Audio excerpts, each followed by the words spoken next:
from Lifestyle. I hope everyone's doing really well, and thank you for joining me for another family meals. So I use my Ninja a lot, as you know, particularly the air fryer mode, but I also use everything else on it as well, and I'm trying to use it more and more and basically just reduce the amount that I use the oven. It's more cost effective, it's quicker, and it's pretty convenient once you get the hang of it. So some of the meals that we've had this week have included a soup, a burger, a chocolate cake actually that I made in the Ninja. I made a great toastie at lunch one day. It was absolutely gorgeous. And also a really lovely autumnal sausage and mash pie. I think you're gonna love all of these recipes. And if you do like the look of them, I'd love it if you hit the like button below because it really helps my channel. And subscribe if you haven't done already. And let's get into this and let me show you some of the meals we've had this week. First recipe I want to share with you is my sausage and mash pie. This is a really great method and I would highly recommend it. It is so autumnal, it's really going to get you in the October mood. We're on sear and saute and we can go straight in with our sausages. We're literally just going to brown these on all the sides. Of course you could put these in whole if you prefer, but I just think in a mash pie you kind of want like a little piece of everything in every sort of portion that you serve up.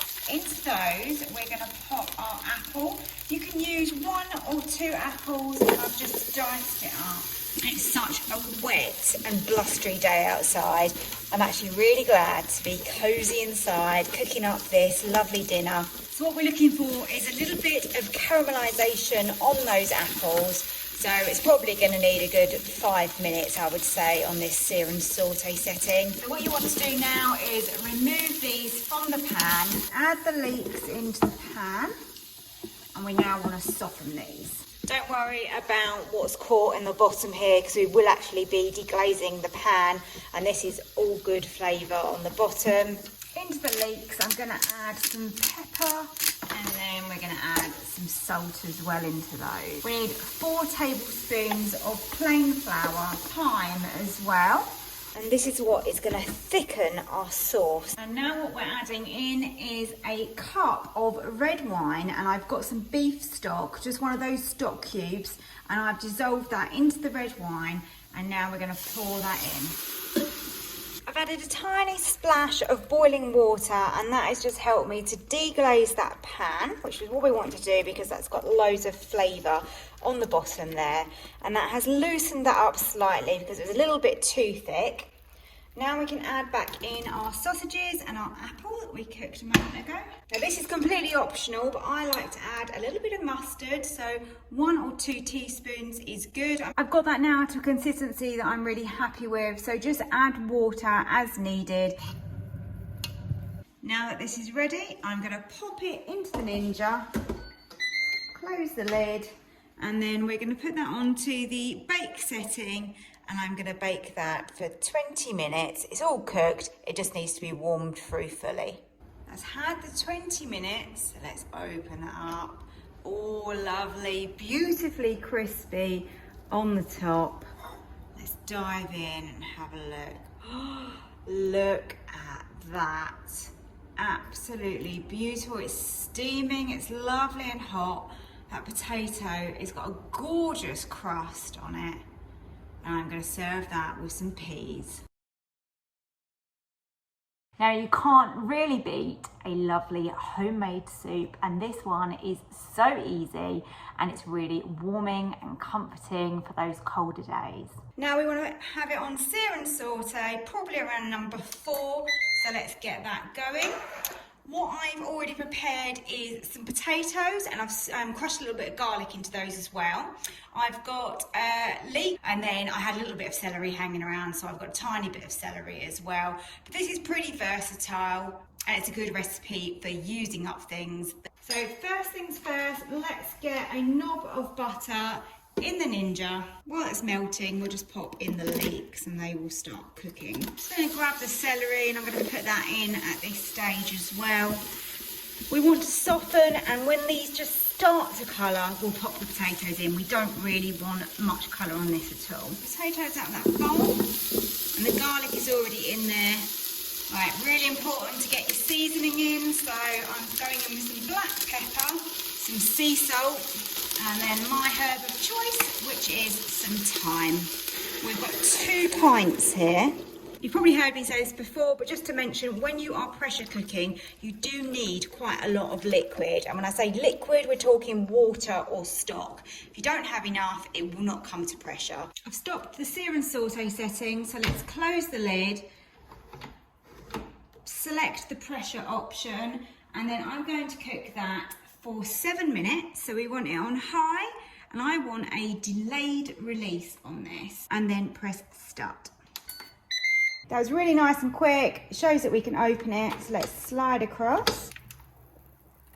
Oh, smells really, really delicious. So now what I'm gonna do is blend this up. So now we have a lovely, thick, rich soup. Now this is optional, but we've got a little bit of cream here. So not too much. Oh, I suppose you can put in as much as you like, really. But that's just really gonna add a lovely richness to this soup. So here's my delicious soup served up in a bowl. This is my Ninja bread that I've made as well. So to top this is the indulgent bit. This is why it's called a loaded leek and potato soup. I'm gonna pop on some really rich, lovely cheddar, and then some crispy bacon, and then to top it right off, a sprinkle of chives. If I'm not out at lunchtime, I love to make something warm, and this toastie is great because you literally pop it in the air fryer and it comes out beautifully crisp and melting in the middle. Now this is so simple, as I said, but it does make a very, very good toastie.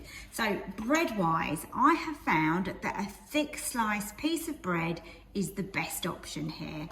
I've got some very soft butter, and I'm going to butter both sides of the bread. It's a little bit of a naughty lunch, but it is so good. You can choose whatever filling you want to put into yours. I'm going with a classic today, which is a ham, cheese, and a nice layer of mustard.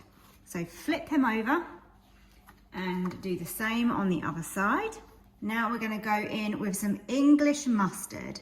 Gives it a really good kick. Just on one side, I think is going to be plenty. Onto that, we're going to layer up some beautiful ham, and now go on with some cheddar cheese, and then pop that on top, and we have our sandwich made. Okay, so we're just going to lift that sandwich into the air fryer basket and pop that straight into the Ninja. And then we're just going to change that onto the air fryer setting. 200 degrees is great, exactly what we want. And we're going to go with 10 minutes. So when that beeps halfway, we'll give it a turn over at the 5-minute point. Everybody's air fryer is going to be slightly different, so just keep an eye on it. And this to me is perfectly done. Lovely and crispy, but without being burnt. That is a perfectly cooked toastie. Lovely and crispy. Let's go in and give that a slice. Look at that, it is oozing out. 10 minutes were absolutely perfect.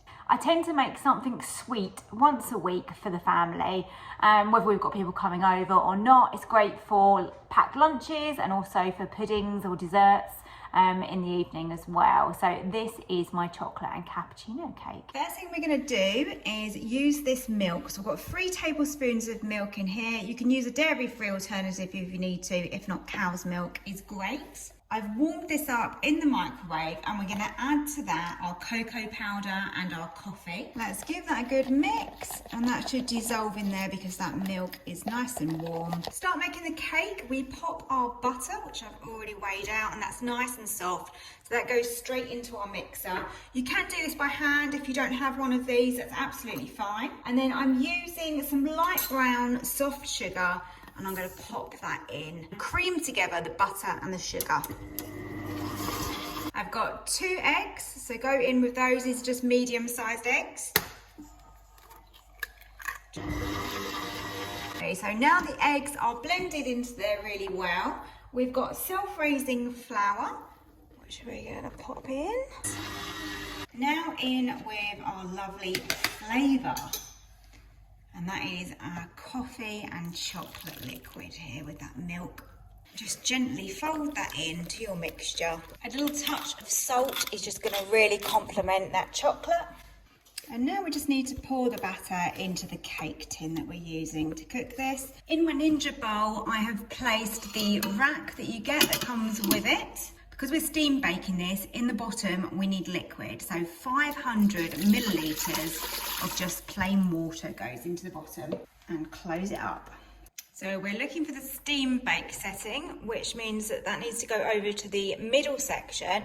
And then we've got our steam options. So on here you've got steam meal, steam air fry, steam roast and steam bake. There's also a bread option on here, but it's definitely the steam bake that we want for a cake. And then minutes, we're going to go with 13 minutes for this cake.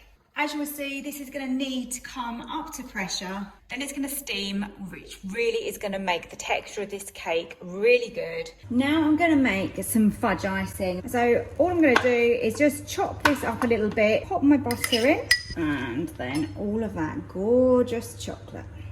So I've got my saucepan of water on the hob, and then I'm just going to pop this on top. It's as simple as that. Let that water simmer, and that is going to melt this. Now we're going to weigh out our icing sugar, and I'm going to sift that in.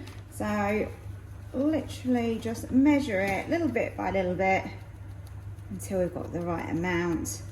And now for the flavouring, you could use again the espresso and the cocoa powder, a mixture of the two or one or the other. But we need to pop some of that in. Chocolate and butter is melted, and we've got our dry ingredients in here.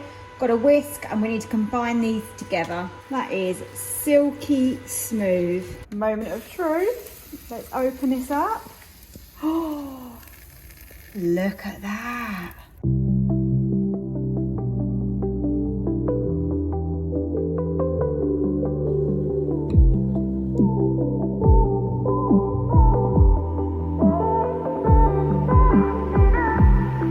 Air fryer sausage roll is just so much better than a normal sausage roll. I think when you cook it in the air fryer, the pastry is lighter, it's more crispy, and the sausage meat in this has got so much flavour. You're gonna love this. These are my sausage rolls. So you want to have some good pork meat here. So you can use, you can get this from your butchers, you can take sausages out of the skins, but you do want the white pieces are the fat content, and you do want some fat in there because it's what's gonna take it taste really good. I'm going to season this up even more than it already is. And we're going to start with some black pepper in here. Like quite a bit of black pepper, always good. And then I'm going to opt for some sage. I haven't got fresh, but dried sage is absolutely fine in this kind of recipe. So going with that. And then to complement that, I thought some thyme as well will be good. Probably not quite as much thyme. Right, so I'm just going to mix in those extra herbs and the black pepper that we put into here. So let's roll this out. So we just got this one sheet of puff pastry. So about the middle, and just run your knife down there. Okay, I've got a bowl here. I'm going to crack an egg in because we're going to need that to seal the edges and also to glaze the sausage rolls, because it makes all the difference if you do that. Grab some of this beautifully seasoned sausage meat. So I just want to get it fairly even and nice and round if we can.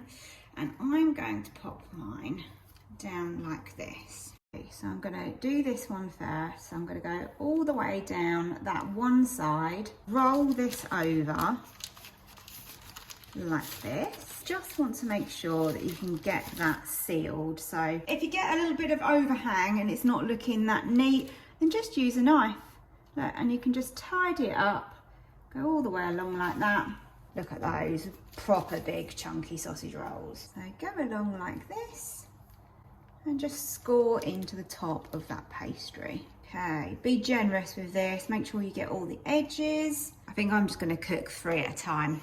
I'm going to put these on 200 and we're going to go with 15 minutes. The last 4 minutes, I turned them down to 180 because they were colouring quite a lot. They're sizzling. Oh, look at them. They look gorgeous. While we've got the second batch in, I thought we would just cut open one of these and just have a little look inside. Oh, look at that. Absolutely gorgeous. That is cooked perfectly. And the last thing to show you in this video is my homemade melt in the middle burger. It's probably one of my favourite things to eat. I absolutely adore a burger, whether I've bought them or made them, but this is particularly special because it does melt in the middle. They're really easy to make, so there's really no excuses with this. You whack them in the air fryer and they are done really quickly, and you can add extra cheese, bacon, whatever you want to it. Let me show you how to make them. I've got enough beef mince in this bowl for 3 of us this evening, and we're going to make some generous sized burgers. So let's get some seasoning in here, make this taste good. So we'll start off with some black pepper, and I like quite a bit. Some salt is always good as well. So let's give it a good sprinkling of salt in there. Flavours of choice are some paprika. And this just really adds a lovely smoky depth to the burgers. And then my herb of choice is oregano. I've only got a tiny bit left, so we're just going to pop in what I've got there. And lastly, some garlic powder. It's going to give a nice little garlicky hum to those. Easiest way to do this is to get your hands in and get stuck in. So I'm just going to grab a ball and we're going to split this into roughly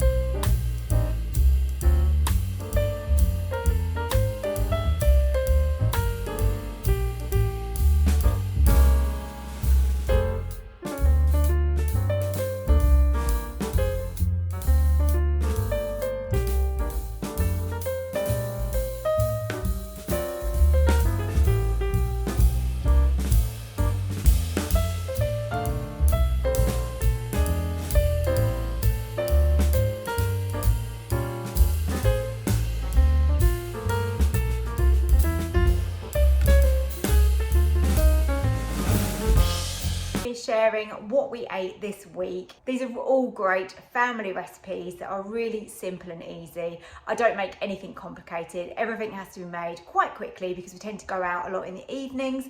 Football, basketball, different things that Henry's doing. I'm all about creating delicious recipes that we can all enjoy, that aren't too costly and that are really easy to make. If that's the sort of thing that you're looking for, then don't forget to subscribe to my channel and hit the like button below, and hopefully I'll see you next time for another video.